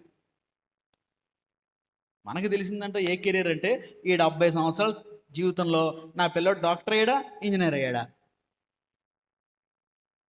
నా పిల్ల నర్స్ అయిందా, నా పిల్ల హీరోయిన్ అయిందా, నా పిల్లడు బిజినెస్ మ్యాన్ అయ్యాడా, నా పిల్లడు కోట్లు సంపాదించాడా, ఇదే చెత్త. 70 సంవత్సరాలు నీ పిల్లడు ఏమవుతాడన్నా? నన్ను అడిగావు అనుకో, పాస్టర్ గారు ఒక 70 years తర్వాత నా పిల్లడు ఏమవుతాడని నువ్వు అడిగావు అనుకో నా దగ్గరికి వచ్చి, నేను చెప్పే సమాధానం ఏంటో తెలుసా? 70 సంవత్సరాల తర్వాత నీ పిల్లడు సత్తాడంటాను. అంతే. ఇప్పుడు 10 సంవత్సరాలు నీ పిల్లడికి ఉంటాయి, 15 సంవత్సరాలు ఉంటాయి, లేదా 20 సంవత్సరాలు ఉంటాయి. 70 సంవత్సరాల తర్వాత ఏమవుతాడు? బతికేస్తాడా? 100 సంవత్సరాలు బతికే సీన్ ఉందా ఇప్పుడున్న పిల్లలకి? ఆబ్వియస్లీ వాడు ఏమవుతాడు? 70 సంవత్సరాల తర్వాత నీ పిల్లడు సత్తాడు, దానికంటే ముందు సత్తావు. అది డౌట్ లేని పని. అది ఎవడ ఆపగలడు దాన్ని? మరణమును రుచి చూడని నరుడెవడు అన్నాడు బైబిల్లో. 3 నాళ్ళ ముచ్చట కోసం ఈ మనిషి పడే తపన చూడరా, నీటి బొడగ లాంటి జీవితం ఏనా రంగుల వలయం, ఇంద్రధనుస్సు లాంటిదో ఈ సంసారము, అది కనిపించక మాయమయ్యే రంగుల వలయం, నీటి బుడగ లాంటితో ఈలలో సౌఖ్యం, అది పాపానికి జీతమురా మనిషికి మరణం, నిత్యమైన సుఖము వెదకరా, నిరతము ప్రభుని కోరరా. హల్లెలూయ. ఇది ముగిసిపోయే జీవితం. సరదాగా పార్కులోకి వచ్చాం, సరదాగా ఆడుకుని మళ్ళీ వెళ్ళిపోవాలి ఇంటికి, అవును కదా? మన ఇల్లు ఎక్కడుంది? అపోస్తులు అంటున్నారు, మా పౌరస్థితి పరలోకమందున్నది. దేవునికి స్తోత్ర. మా ఆధార్ కార్డు ఎక్కడుంది? మీ ఆధార్ కార్డు ఎక్కడుంది? ఎక్కడా? మా ఆధార్ కార్డు అండి గవర్నమెంట్ కంప్యూటర్లోకి ఎక్కేసిందండి మా ఆధార్ కార్డు. నువ్వు చచ్చిపోగానే పీకేస్తారు. ఆ నెంబర్ ఇక ఉండదు, పట్టుకొని లాగేస్తారు, క్యాన్సిల్ చేసేస్తారు, నీకు వచ్చే ఫంక్షన్ ఆపేస్తారు, నీకు వచ్చే జీతం ఆగిపోద్ది నువ్వు చచ్చిపోయిన తర్వాత. నేను గవర్నమెంట్ ఎంప్లాయీ అండి, నాకు తెలుసు మీరు సెంట్రల్ గవర్నమెంట్ ఎంప్లాయీని, నాకు నెల ఎంత చూస్తుందో తెలుసు, ఒకసారి చచ్చిపో. ఇస్తారా? ఏమండి మా మా మా ఆర్గనైజేషన్లో, ఈవిడ సెంట్రల్ ఆర్గనైజేషన్లో 20 సంవత్సరాల నుంచి పనిచేసిందండి, ఆవిడ చచ్చిపోయినా మేము గౌరవిస్తామని చెప్పి నెల నెల ఆ డబ్బులు తీసుకుని సమాధి మీద ఎట్టేవాడు ఉంటాడా? అంతా అక్కడ దాకానే. అది అయ్యిందా? నథింగ్.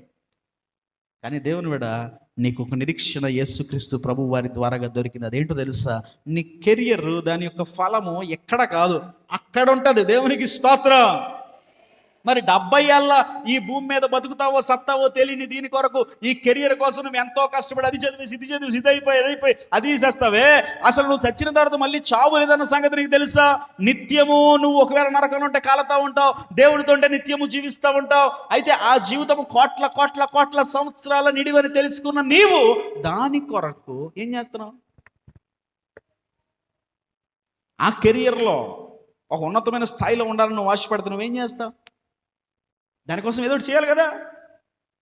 70 కోసం ఎంత కష్టపడుతుంటే యుగ యుగాల ఆ నిత్య రాజ్యము కొరకు నువ్వేమీ చేయవా? ఏం చేయనండి, నేను 3 పూట్ల తినేసి తొంగుంటాను. ఏం చేయను? ఏం చేయకపోతే నీకు కెరీర్ ఏముంటుంది అసలు? కష్టపడుకోవాడికే కదా జీతం. పనివాడు జీతమునకు అర్హుడు. దేవునికి స్తోత్ర. నేను భౌతికమైన పని చేస్తాను కదండి, ఆత్మీయమైన పని చేయనన్నావా నీకు జీతం ఉండదు. పని చేస్తేనే జీతం, పనివాడికే జీతం. నిశ్చయముగా నీ చేతుల కష్టార్జితమును అనుభవించదవు. ఒకవేళ భౌతికమైన కష్టము నీ చేతులతో చేసి ఆత్మీయమైన కష్టమును చేయకపోతే నీకు జీతం ఎక్కడిది? నీ బ్రతుకులో ప్రార్థన లేదు, వాక్యము లేదు, నీ బ్రతుకులో ఆత్మీయ జీవితం పట్ల తృష్ణ లేదు, కోరిక లేదు, ఆత్మలు రక్షించాలనే తపన లేదు, నశించిపోతున్న ఆత్మల కొరకైన విజ్ఞాపన లేదు. నలుగురిని యేసుక్రీస్తు నామంలో ఆదరిద్దాం, నలుగురు పొట్ట నింపుదాం, నలుగురికి బట్టలు కొనిద్దాం, లేదా నలుగురికి దేవుని ప్రేమను రుచి చూపిద్దాం, నలుగురికి సువార్త ప్రకటిద్దాం, నలుగురిని సెలవు చెంతకు నడిపిద్దాం, నలుగురిని మందిరంలోకి నడిపిద్దాం, పాపంలోంచి నరకంలోంచి బయటికి లాగి నలుగురిని మనతో పాటు పరలోకం తీసుకెళ్ళిపోదాం అని ఆశ నీకు లేకపోతే ఈ లోయ అనుభవాలలో నువ్వు జయించే అవకాశం లేదు. అందుకే అంటున్నాడు, సమయము ముగించిపోతుంది కనుక దాన్ని ఏం చేయాలి? ఏం చేయాలి? సద్వినియోగం చేసుకున్నాడు యెహోషువ. నా బిడ్డలందరూ కావాలి. అయిపో చంద్రుడా, నువ్వు కూడా సద్వినియోగం చేసుకో. ఏది మేలేడదో చేపట్టి అది కారముతో పలుకు. దేవునికి మహిమ కలుగునుగాక. ఆఖరి లోయ చూడండి, ఇర్మియా గ్రంథము 6 లోయలు మీకు చూపించాను. ఇర్మియా గ్రంథము 7వ అధ్యాయము 30వ వచనం. ఇర్మియా గ్రంథం 7వ అధ్యాయం 30వ వచనం. యెహోవా ఎలాగూ సెలవిచ్చుచున్నాడు, యూదావారు నా దృష్టికి చెడ్డ క్రియలు చేయుచున్నారు. యోధావారు నా దృష్టికి చెడ్డ క్రియలు చేయుచున్నారు. నా నామం పెట్టబడిన మందిరము, నా నామము పెట్టబడిన మందిరము అపవిత్రపడినట్లు వారు దానిలో హేయ వస్తువులు ఉంచి ఉన్నారు. నేను ఆజ్ఞాపించిన క్రియను నాకు తోచని క్రియను వారు చేసి ఉన్నారు. నేను ఆజ్ఞాపించని క్రియను, నాకు తోచని క్రియను వారు చేసి ఉన్నారు. అగ్నిలో తమ కుమారులను తమ కుమార్తెను దహించుటకు బెన్ హిన్నోము లోయల్లోనున్న లోఫేతునందు బలిపీఠములు కట్టుకొని ఉన్నారు. కాలము సమీపించినది, అప్పుడు అది తోఫేతు అనేను, బెన్ హిన్నోము లోయను అనబడక వదలోయ అనబడును. పాతి పెట్టుటకు స్థలము లేకపోవు వరకు తోఫేతులో చాలు. ఇప్పుడు ఒక లోయ, ఆఖరి లోయ, దీని పేరేంటి? బెన్ హిన్నోము లోయ లేదా హిన్నోము లోయ. చెప్పండి, ఏ లోయ ఇది? హిన్నోము లోయ. చెప్పండి, గట్టిగా చెప్పండి. హిన్నోము లోయ. ఇప్పుడు యోధా ప్రజలు ఒక అపవిత్రతను చేశారు. ఆ అపవిత్రతను బట్టి ఏ లోయలో అయితే వారు బలిపీఠాలు కట్టుకున్నారో ఆ లోయలోనే వారందరి శవాలు పాతి పెట్టాలని దేవుడు ఉద్దేశించాడు. హిన్నోము లోయ అనగా ఏ లోయ? అది ఏ లోయ అని చెప్పాడు? వదలోయ. ఏ లోయ? Valley of death. 6 లోయలు మనం ఇప్పటిదాకా ధ్యానం చేసాం. 6వ లోయ ఏ లోయ? ముగింపునకు తీసుకెళ్లే లోయ. ఇంకొక నిమిషం, 5 నిమిషాలు ఉంది. ఈ లోయ ఏ లోయ తెలుసా? ఇది వ్యాలీ ఆఫ్ డెత్. ఇది మరణపు లోయ. అయిపోయింది. మరణం అంటే ఏంటి? ఆఖరి క్షణాల్లో ఉన్నాడండి అంటే ఇంకా అర్థం ఏంటి? ఎంతో కొంత ప్రాణం ఉంది. మరణం అంటే ఏంటి? సమాధి అంటే ఏంటి? సమాధి అంటే ఏంటి? ఫినిష్. ఆడి చాప్టర్ అక్కడతో. వదలోయ అనగా వ్యాలీ ఆఫ్ డెత్, మరణపు లోయ. ఈ మరణపు లోయలో శవాలుగా యోధావారు తేలడానికి, యోధావారు అనగా దేవుని గోత్రపు ప్రజలు, దేవుని ప్రజలు. యోధా గోత్రపు సింహముగా యేసు ప్రభు వచ్చాడు. దేవుని బిడలు వారు మరణపు లోయలో శవాలుగా పాతి పెట్టే స్థితిలో ఉన్నారు. ఏంటయ్యా అంతటి స్థితి ఎందుకు వచ్చిందయ్యా వీళ్ళకంటే ప్రభు అంటున్నా, నా వైపు చూడండి. ఇక మీరు ధ్యానాలు చేసేది నా వైపు చూడండి. ఏంటయ్యా వీళ్ళు చేసిన పాపం? ఎందుకయ్యా మరణపు లోయలో దిగారు వీళ్ళు? ఎందుకు ప్రభు అంతగా శపించో? ఏంటి ఆ పరిస్థితి అంటే ప్రభు అన్నాడు, నేను చెప్పని సంగతులను, నాకు తోచని క్రియను వీరు చేయుచున్నారు. ఏంటంట వీళ్ళు చేసిన నేరం ఏంటి? ఆయన చెప్పనివి, ఆయన ఆలోచనలో లేనివి వీరు చేస్తున్నారు. దానిని దేవుడు హేయమైన కార్యంగా చూస్తున్నాడు. గమనించాలి. చాలామంది మనం బ్రతుకుతాం, కానీ చాలామంది స్థితి ఎలా ఉంటుందంటే వాక్యం చెప్పినట్టుగా భౌతికమైన మరణం గురించి కాదు మనం మాట్లాడేది. ఇప్పుడు పాత నిబంధనను కొత్త నిబంధన వెలుగులో చూడాలి. మరణం అనగా కొత్త నిబంధన ఏం చెప్తుంది? జీవించుచున్నావు అన్న పేరు మట్టుకు నీకు ఉన్నది, కానీ నీవు మనిషి బతికే ఉండొచ్చు, చూస్తూ ఉండొచ్చు, మాట్లాడుతూ ఉండొచ్చు, కదులుతూ ఉండొచ్చు, కానీ క్రైస్తవులందరూ జీవించిన వారు, జీవిస్తున్నవారు అంటే అసత్యం. క్రైస్తవుల్లో చాలామంది చచ్చిన వారు ఉంటారు, కొంతమంది బతికిన వారు ఉంటారు. ఎవరా బతికిన వారు అంటే ఎవరి ఆత్మలు అయితే జీవిస్తూ ఉంటాయో వారు చలనము కలిగిన వారు, సజీవులు. దేవునికి స్తోత్రం. చాలామంది చర్చిల్లో ఉంటారు, పాటలు పాడుతూ ఉంటారు, ప్రసంగాలు చేస్తూ ఉంటారు, బాప్తిసం తీసుకుంటూ ఉంటారు, రొట్టెల్లో చేతులు ముంచుతారు, కానీ వారు చచ్చిన శవాల్లోనే ఉంటారు. కారణం ఏంటయ్యా అని అంటే ఒక తప్పు ఉన్నది వాళ్ళలో. ఏంటో తప్పు? చాలా జాగ్రత్తగా వినాలి. ఏంటో తప్పు? దేవుడు చెప్పింది చేయకపోవడం ఎంత పాపం, దేవుడు చెప్పింది చేయకపోవడం ఎంత పాపం, దేవుడు చెయ్యొద్దు అన్నది చేయడం ఎంత పాపం గమనించండి. దేవుడు చెప్పింది చేయకపోవడం పాపమే, దేవుడు చెయ్యొద్దు అన్నది, దేవుడు చెప్పనిది చేయడం కూడా అంతే పాపం. అది ఇంకా ఎక్కువ పాపం. నీకు అర్థమవుతున్న నా మాటలు? దేవుడు చెప్పనిది, మన భాషలో దీన్ని చెప్పాలంటే, దీనికి ఒక పేరు పెట్టాలంటే సొంత ఆలోచన. చెప్పండి. ఇంకా బాగా చెప్పాలంటే స్వనీతి. చెప్పండి. సెల్ఫ్ రైటియస్నెస్, స్వనీతి, సొంత తెలివి. దేవుని బిడ్డలంగా మనము మన జీవితంలో ప్రతి అడుగు దేవుడు చెబితే వేయాలి, దేవుడు చెప్పకపోతే ఆగిపోవాలి. అంత చెప్పాడు అని నీకు నువ్వే అనేసుకుని ఇష్టానుసారమైన ఆలోచనలు ఆలోచించేసి ఇష్టానుసారమైన క్రియలు చేసేసి దేవుని సెలవు ఉందా లేదా, దేవుడు ఆజ్ఞాపించాడా లేదా, దేవుడు అనుమతి ఉందా లేదా, దేవుడు అగ్రి చేస్తున్నాడా చేయట్లేదా, దేవుడు డిసగ్రీ చేస్తున్నాడా, ఇది ఏమీ కనిపెట్టకుండా ఎవడికి మదిలో తోస్తే చాలు. మా గోదావరిలో ఒక సామెత ఉంది, ఆడికి తోస్తే చాలంటే వెళ్ళిపోతాడు. అంటే ఆడేంటి, ఆడికి అనిపిస్తే. మన ఇంకో పాట ఉంది, ఇంకొక సామెత ఉంది, లేడికి లేచిందే పరుగు అంటారు. అంటే అది లేడు అట్ట లెగడంతోనే ఏం చేస్తుంది, ఏం చూసుకోదు, అది నిద్ర లేచినట్టు పరిగెట్టడమే. దేవుని బిడలంగా మనం అలా ఉండకూడదు. దేవునికి స్తోత్రం. వాక్యం చెప్తుంది, ఏది ఉత్తమమో ఏది అనుకూలమో దాన్ని పరిశీలించి పరిశోధించి మేలైన దాన్ని చేపట్టుడు అన్నది. దేవునికి స్తోత్రం. నీ పరిశీలన ఏది, పరిశోధన ఏంటి? వీడు పొద్దున లెగుతాడు, పాస్టర్ గారు నాకు ఒక ఆలోచన వచ్చిందండి, అర్జెంటుగా పొలం అమ్మేసి నేను ఒక రెస్టారెంట్ పెట్టేస్తానన్నాడు. ఎవడు చెప్పాడు నీకు ఆలోచన? ఏం లేదండి, నాకు దేవుడే చెప్పినట్టు అనిపిస్తుందండి. తీసుకెళ్ళి ఇది అమ్మేసి అక్కడ హోటల్ ఎట్టేస్తాడు, ఆ హోటల్ పాడైపోద్ది. ఏమవుద్ది అప్పుడు? కొన్నాళ్ళకి మంది వస్తే కొన్నాళ్ళకి కూడా ఊడిపోద్ది. ఆ రకంగా ఏది ఆలోచించకుండా అడుగులేసావనుకో నీ జీవితంలో అంతా నష్టమే, ఆఖరికి మిగిలేది మరణమే. మనం ఎందుకు దేవుణ్ణి కలిగి ఉన్నాం? He is a wonderful counsellor. ఆయన ఎవరు? చాలా అద్భుతమైన కౌన్సిలర్ ఆయన.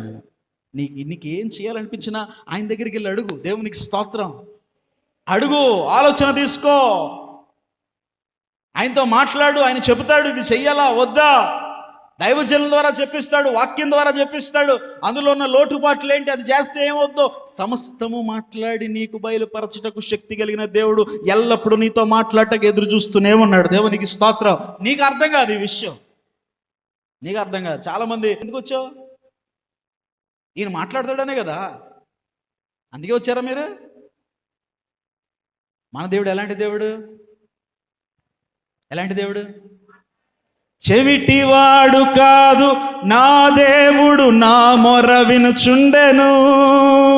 చెవిటివాడు కాదు నా దేవుడు, నా మొర వినుచుండెను.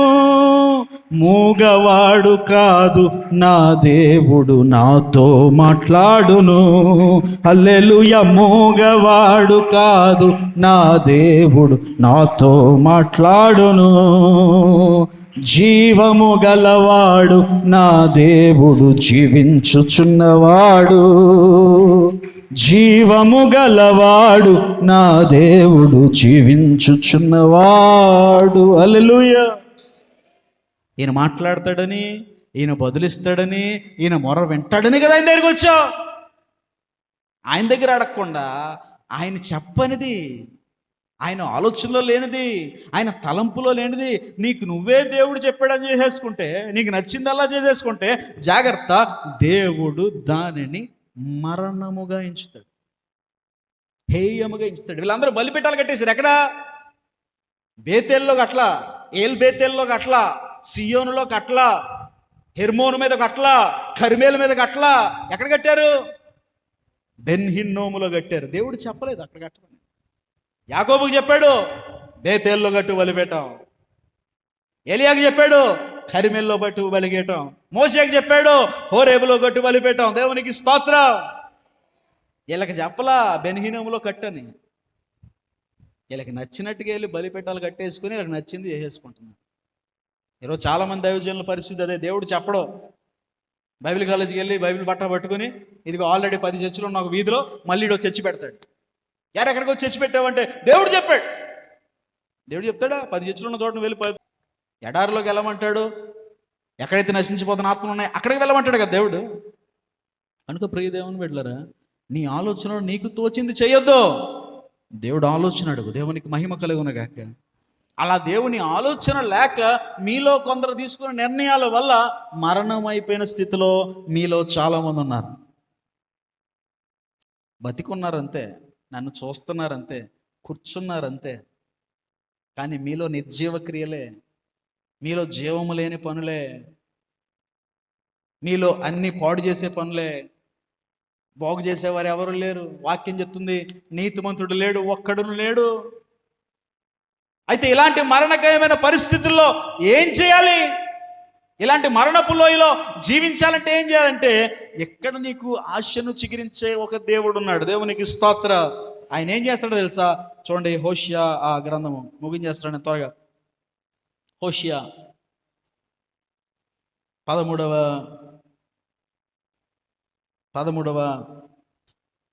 అధ్యాయము 14వ వచనం.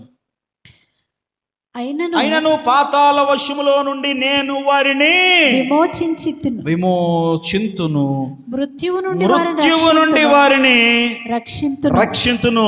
ఓ మరణమా నీ విజయం ఎక్కడా? ఓ మరణమా నీ ముళ్ళు ఎక్కడా? పశ్చాత్తాపం నాకు పుట్టదు. దేవునికి స్తోత్రం. ఈ దేవుడు కలిగించు నిరీక్షణ తెలుసా? మరణవశములో ఉన్న నిన్ను విడుదల చేసి జీవముతో నింపుటకు ఆయన శక్తిమంతుడు. దేవునికి స్తోత్ర. నువ్వు చేయాల్సింది ఒకటే, ప్రభువా ఎక్కడి నుంచి నా ఆలోచనలు, నా ప్రవర్తన అంతటి యందు నీ అధికారమునకు నేను ఒప్పుకుంటున్నాను. దేవునికి స్తోత్ర. ఎవరు మనసారా ఈ మాట చెప్పగలరు ఈరోజు నాతో పాటు? ఎక్కడి నుంచి చెప్పండి? ఎక్కడి నుంచి నా ఆలోచన మీద, నా ప్రవర్తన మీద, నాకున్న అంతటి మీద నీదే అధికారము. నీ అధికారమునకు నేను అప్పగించుకుంటున్నాను. చెబితే సరిపోదు, బ్రతికి చూపించాలి. అథారిటీ ఆయనది, నీ చేతిలోకి తీసుకోవద్దు. ఆయనకిస్తే ఆయన నీకు ఇస్తాడు అధికారం. దేవునికి స్తోత్రం. నీ సొంత ఆలోచనలు వద్దు, నీ సొంత క్రియలు వద్దు, నీ తెలివితేటలు పక్కన పెట్టు. ఒక్కొక్కడు ఉంటాడు, నేను పట్టుకున్న కుందేలుకి 3 కాళ్ళు అంటాడు. 4 ఉన్నా ఇదో కనపడుతున్నాయి అన్నా సరే, లేదు 3. నువ్వు వాడికి ఎంత చూపించు, ఆడ ఆఖరికి ఏముంటాడు తెలుసా? ఉన్నారా మీలో అలాంటి వాళ్ళు? కొంతమంది ఉంటారు. అలాంటి వాళ్ళతో నేను ఎంతమందితో వాదించాను. ఇంకా వాదించకూడదని డిసైడ్ అయ్యాను కొన్ని సంవత్సరాల తర్వాత. ఏ స్టేజ్కి వచ్చానంటే, ఇప్పుడు నేను ఎవడన్నా ముందుకు వచ్చి చెప్తున్నాడు అనుకో, పాస్టర్ గారు అదండి ఇదండి అని, ఆడు ఏం చెప్పినట్టాను నేను, అవునండి, అవునండి, ఎస్, అవును, కరెక్ట్. ఎందుకు? ఆడు మన మాట విన్నాడు. ఏం చేయాలి? కాసేపాటి మాట అంటే అయిపోద్ది. లేదండి, లేదు నాయన ఇలా కాదు, ఇది అలా జరగదని చెప్ప. ఎందుకు జరగదు అంటాడు. ఎందుకు జరగదు అన్నాడు. అందుకే నీకు తెలుసు అంటాడు. ఇంకా ఆడితో వాదించలేం మనం. ఏం చేయాలి అలాంటి సందర్భంలో? కొట్టెళ్ళిపోవడం. దేవునికి స్తోత్రం. కాబట్టి ప్రియ దేవుని బిడ్డ, మనుషులు అలాగ ఉంటారు, కానీ మనమైతే దేవుని అధికారానికి అప్పగించుకొని మన ఆలోచన కాదు, మన తెలివితేటలు కాదు, ఎలాంటి ప్లేస్కి రావాలంటే, ప్రభువా నువ్వు చెప్పకుండా అడుగు కూడా ఏనయ్యా, ఆ స్టేజ్కి నువ్వు రాగలిగితే మరణకరమైన పరిస్థితులన్నింటినీ జీవంతో నింపేస్తాడు. దేవునికి స్తోత్రం. ఆఖరి ఒక వచనం చూపించి ముగించేస్తాను నేను. యెషయా గ్రంథము 25వ వచనం. యెషయా గ్రంథము 25వ వచనం, 8వ వచనం, 25:8. మరెన్నడూ ఉండకుండా మరణమును ఆయన మృంగివేయును. ప్రభువైన యెహోవా ప్రతి వాని ముఖము మీద బాష్ప బిందువులను తుడిచివేయును. దేవునికి మహిమ కలుగునుగాక. అట్టి కృప ప్రభువు మీకు అనుగ్రహించునుగాక. మీరు చేయాల్సింది ఒకటే, ఆయన్ని అడగండి, ఆయన చెప్పింది చేయండి. మీరు ఏది అడిగితే అది ఆయన చేస్తాడు. దేవునికి స్తోత్రం. మీ యందు నేనును, మీ యందు నా మాటలను నిలిచినడల మీకు ఏది ఇష్టం అడగండి, అది నేను మీకు చేస్తానన్నాడు గనుక మరణపు లోయలో నీవు ఉన్నా సరే, ఆ మరణం ఎందుకు వచ్చిందో తెలుసుకో. ఎందుకు అలా అంత నిర్జీవమైన స్థితిలోకి వెళ్ళడానికి కారణం ఏంటి? నువ్వు ఒకప్పుడు జీవమనిచ్చేవాడివి, ఒకప్పుడు జీవింపజేసేవాడివి, ఒకడు బ్రతికించేవాడివి. ఈరోజు నలుగురిని పాడు చేసే స్థితిలోకి వచ్చేసావంటే, నువ్వు పాడైపోయి నలుగురిని పాడు చేసేస్తున్నావంటే, నువ్వు పాపం చేసి నలుగురితో పాపం చేస్తున్నావంటే, ఆ స్థితిలోకి రావడానికి కారణం ఏంటో తెలుసా? దేవుడు చెప్పనిది ఏదో చేస్తున్నావు నువ్వు. దేవుడు వద్దన్నది కాదు, దేవుడు అసలు ఇంత చెప్పనిది ఏదో దేవుడు చెప్పాడు నువ్వు చేస్తున్నావేమో, నీ సొంత ఆలోచనలు పెడుతున్నావేమో. నువ్వు చచ్చిపోతావు, ఎదరని చంపేస్తున్నావు ఆత్మీయంగా. లే, నీకు ఒక నిరీక్షణ, నీకు ఒక అవకాశం ప్రభు ఇస్తున్నాడు. దేవునికి స్తోత్ర. దేవుని అధికారాన్ని ఒప్పేసుకో. నువ్వేం చెప్తే అది చేస్తాను, నా ఆలోచనే కొద్దు, నీ ఆలోచనే పని చేయనివనయ్యా. దేవునికి స్తోత్ర. నా తలంపంతా నీవే, నా కోరికంతా నీవే అని దేవునితో ఒక తీర్మానం చేసుకుని చూడు. మీ లోయ పరిస్థితులను నిరీక్షణ ద్వారముగా దేవుడు మార్చివేయునుగాక. 7 లోయలు మీకు గుర్తు చేసి ముగించేస్తాను. మొట్టమొదటి లోయ ఆకోరు లోయ, ఏది దాచిపెట్టావు దాన్ని బయటికి తీ, దేవునికి ఇచ్చే. 2వ లోయ యాల లోయ, అన్యులు తిరస్కరిస్తున్నది, అన్యులు కోరుకుంటున్న దాన్ని నువ్వు తిరస్కరించు, వాడు తిరస్కరిస్తున్న దాన్ని నువ్వు చేపట్టు. 3వ లోయ రెఫాయిము లోయ, దేవుని దగ్గర విచారణ చేయి, దేవుడు నీకు ఆలోచన చెప్తాడు. 4వ లోయ బాకా లోయ, కన్నీటితో విత్తుతూ ముందుకు వెళ్ళు, నీ సాక్ష్యాన్ని కాపాడుకో, సంతోషం అనే పంటకోయి. 5వ లోయ నిరీక్షణ లేని లోయ. ఈ నిరీక్షణ లేని లోయలో వాగ్దానం ఎత్తి ప్రవచించు, ఎండిన ఎముకల్ని సైతం దేవుడు జీవింపజేస్తాడు. 6వ లోయ అయ్యాలోను లోయ, ముగిసిపోయింది అనుకున్న పరిస్థితులు నీ జీవితంలో ఉన్న కన్నీరు విడిచుట ప్రారంభించు, తిరిగి ప్రారంభిస్తాడు.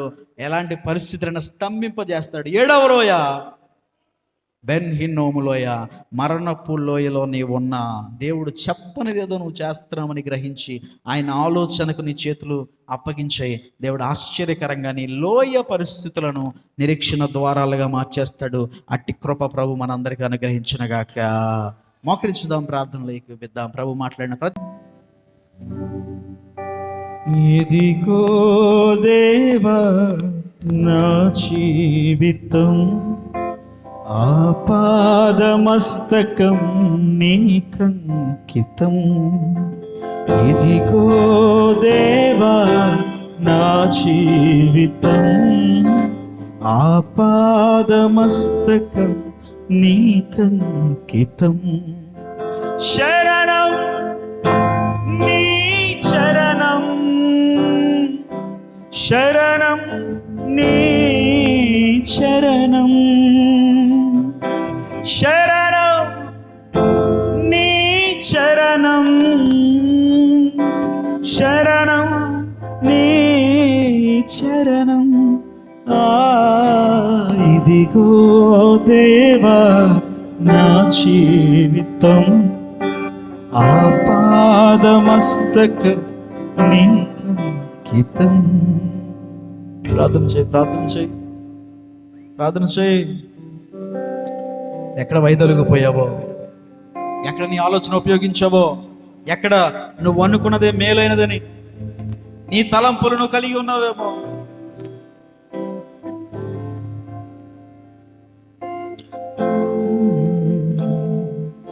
పలుమార్లు తొలగినాను పరలోక దర్శనము నుండి, విలువైనని దివ్య పిలుపుకు నే తగినట్లు జీవించనైతి. పలుమార్లు విలువైనని దివ్య పిలుపుకు నే తగినట్లు జీవించనైతి. అయినా నీ ప్రేమతో నన్ను దరి చేర్చినావు దేవా, అందుకే గైకొనుమో దేవా ఈ నా శేష జీవితం. ఇదిగో దేవా నా జీవితం, ఆపాదమస్తకం నీకంకితం ఆపాదమస్తకం నీకంకితం.